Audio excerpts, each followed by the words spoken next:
If you want to know how a psychopath can operate in the real world, look no further than UFC fighter Jon Jones. This guy's got a lot of demons, man. A lot of demons. Are you a good guy trying to be bad, or are you a bad guy trying to be good? I hate you. That's a good question. Albuquerque police are still looking for UFC champ Jon Jones for a hit-and-run crash that happened yesterday. I think I am a bad guy that's trying to be good. Just because religiously we're all sinners. The events in his life are nothing short of fascinating, being so dedicated to becoming the best fighter on earth. Jon Jones is the youngest champion in UFC history! But then a complete incapability to maintain order in his normal life. And his darkness is definitely something that needs to be studied. We've got a possible DV call, professional MMA fighter, Jonathan Jones. You're the f***ing scum of the earth. You are a terrible human being, but you can sure turn it on, huh? Thank you.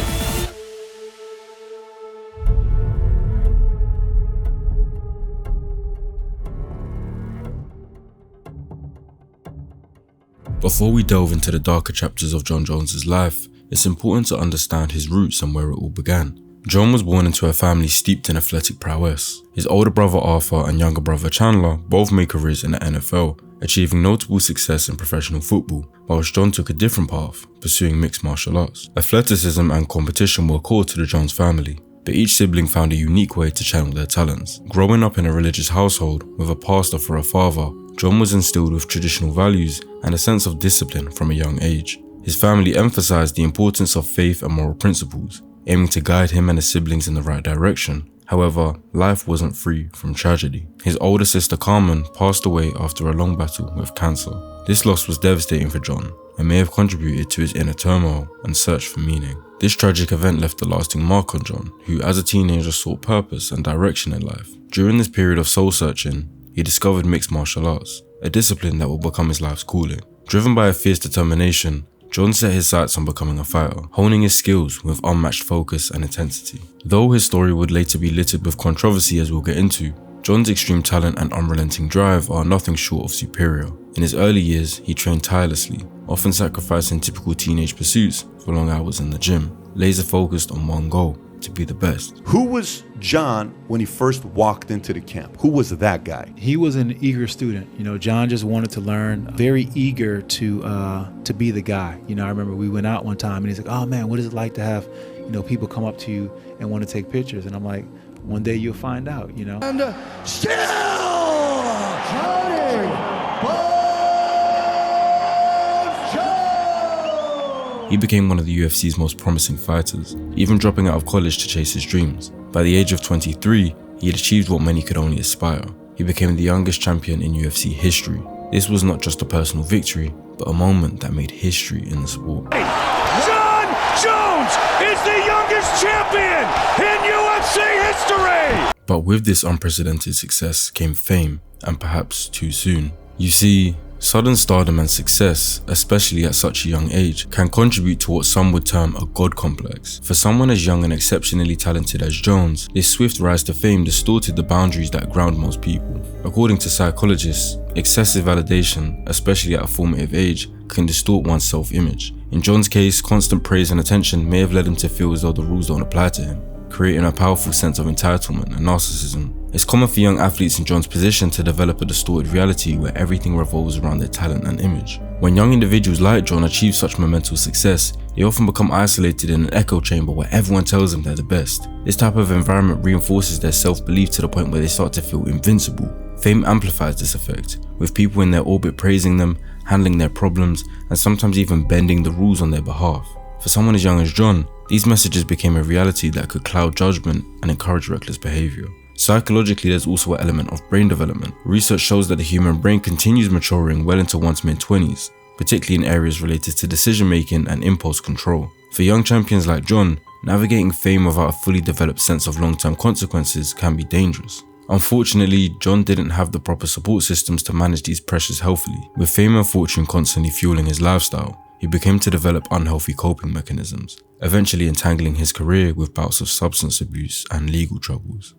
Jon's struggles with substance use can be traced back to his college years when he started drinking to manage his anxiety. And I always felt like I needed alcohol to be cool, to conquer anxiety or whatever. I never really had the opportunity to develop a healthy relationship with it. It just went from high school to college when you get party even more to being famous. So my relationship with alcohol, it became unhealthy, and I never went through a period of time where I had a healthy, mature, responsible relationship with it. At first, alcohol may have seemed like a solution, a quick way to escape the pressures he faced. But as Jon's fame and success in the UFC grew, his drinking habit expanded to include different types of drugs, creating a cycle that became harder to control. This tendency to rely on substances as a form of relief is not uncommon amongst high-performing individuals. For many, reaching the pinnacle of success brings on immense pressure, and without healthy outlets, they may turn to self-destructive habits that threaten to unravel their achievements. There's a psychological phenomenon at play here, one seen in many successful individuals: the tendency towards self-destruction. After reaching a point of accomplishment through hard work and discipline, some people start to feel they've earned the right to indulge in potentially damaging habits, whether through overeating, excessive partying, substance use, or other forms of escapism. He likes to blow off a little bit of steam, and it's kind of like his ritual that he does where, it's like a little celebration to himself, and it's kind of like his thing where, he'll go and he'll party like 4 weeks before he fights, and then he'll finish the rest of his camp. Blow off a little too literally, unfortunately. Yeah, a little too literally. Success brings new pressures, and ironically, the very habits that help reach the top can begin to give way to behavior that could bring it all crashing down. For Jon, several elements likely contributed to this self-destructive path. He had already developed a pattern of using alcohol to manage stress and anxiety in college, setting the groundwork for a coping mechanism that would escalate over time. After becoming the youngest UFC champion, the intense pressure and scrutiny of his status probably heightened his anxiety, pushing him towards more frequent and varied substance use as a form of release. His rise to fame may have fueled a sense of invincibility. As one of the most talented fighters in UFC history, Jon could have felt that no matter what he did, his natural ability would allow him to win. This feeling of being untouchable likely reinforced his willingness to take risks and engage in reckless behavior, as if he could party as hard as he wanted and still maintain his fighting prowess. He takes risk in a cage, and he lives like that. He takes risk in his life too, and it's part of who he is. I was able to win my fights, and I felt as if it really wasn't affecting me that bad. I would go out on the weekend, and then Monday morning I'd be the first guy to practice, working harder than everybody else. So I felt as if I can get away with that. With high anxiety, the need for release, and a sense of grandiosity, Jon's pattern of drinking and drug use became a temporary escape between bouts of intense training and competition. But soon, this inability to curb these behaviors would threaten his career and reputation. As his substance abuse worsened, Jon started encountering legal trouble, tarnishing his public image and bringing instability into his career. After his championship win in March 2011, it took just over a year for the first major incident. In May 2012, Jon crashed his Bentley into a pole whilst driving under the influence. He was fined $1,000 and received a 6-month driving suspension. This incident marked the beginning of a pattern of legal and personal challenges that would follow him in the years to come. By January 2015, Jon faced off against his biggest career rival, Daniel Cormier, a highly anticipated fight. Jon won, but it was revealed 3 days later that he had tested positive for cocaine before the bout. However, because this drug test was actually concluded over 30 days prior to the fight, the result didn't impact the official outcome, and Jon's victory stood. Yet the public scrutiny intensified. As part of what seemed like an effort to address the issue, Jon checked himself into a rehab facility, but this commitment was short-lived. His mother later revealed that he left the facility after just one night, underscoring his ongoing struggle to confront his substance abuse. These incidents highlight the complexities of addiction. Many individuals turn to substances to mask deep-seated anxieties, escape stress, or fill emotional voids. For Jon, this cycle of relief, followed by guilt and self-doubt, was a manifestation of cognitive dissonance, a psychological state where one's actions conflict with their values and beliefs, creating a profound sense of inner turmoil. Jon publicly valued hard work, discipline, and dedication, yet his substance use contradicted those values. Every relapse likely deepened his inner conflict, feeding a cycle that often leads to more self-destructive behavior. He would later claim that he wasn't a regular cocaine user, but had simply been caught slipping. Ariel, look you dead in your eyes. I don't like coke. I'm not a coke guy. I tried cocaine one night and the athletic commission's there the next day. How in the world did this just go down? How did it happen this way? According to Jon, his drug use wasn't habitual. He was influenced by the party environment and tried cocaine out of curiosity. However, this tendency to indulge in reckless behavior when in social settings was a dangerous pattern that ultimately led to even bigger problems. And after a night of partying and drinking, the biggest controversy of his life would ensue. Could I ask what's your biggest regret? My biggest regret out of everything, it was hitting the pregnant woman in that hit and run car accident. The guy that's getting out of the SUV, he took off running. Dude, I wonder if this is that fighter's car. Jon Jones? Well, he's fucked. Yeah, he is. In 2015, things would take a darker turn. Following the night of one of his parties, he would run a red light and crash into another vehicle, which then collided with a third vehicle. Jon, in a state of panic, would immediately flee the scene. Police are still looking for UFC champ Jon Jones for a hit-and-run crash that happened yesterday. First, I realized I wasn't hurt. So, I think subconsciously I just figured, all right, nobody's gotten hurt. I'm not hurt. Maybe we didn't hit that hard. I just thought to myself, man, I probably still smell like the night before. I need to get myself out of here. Rather than see if the other parties involved in the crash were okay, he was only worried about how bad it would look on him if law enforcement came and smelled the alcohol on him. He assumed because he was okay, the other parties were okay, when in reality, anything could have happened to them. There could have been a kid in the car for all he knew. Instead, he fled. This shows narcissistic traits, self-centeredness, and a lack of empathy. Because what turned out to be the case was that the lady in the car he hit was actually pregnant. Luckily, she didn't suffer any fatal injuries. However, that wouldn't have been to Jon's knowledge at the time. Even when questioned about how he felt after hearing about who he hit, the self-centeredness still prevailed. When you found out that there was a pregnant lady who was injured, what was your reaction to that? I started thinking about the fact that I could go to jail for the rest of my life. I was miserable. I was extremely depressed. I was just thinking about the fact that I could never see my kids again and my wife again. So it was a lot for me. At that time, I wasn't even thinking about fighting again. I was just thinking about, my freedom being taken away. Talking about the event and how he reacted after hearing it was a pregnant lady, Jon mentions himself before the victim, thinking about his freedom being taken away instead of expressing any remorse or guilt towards the victim.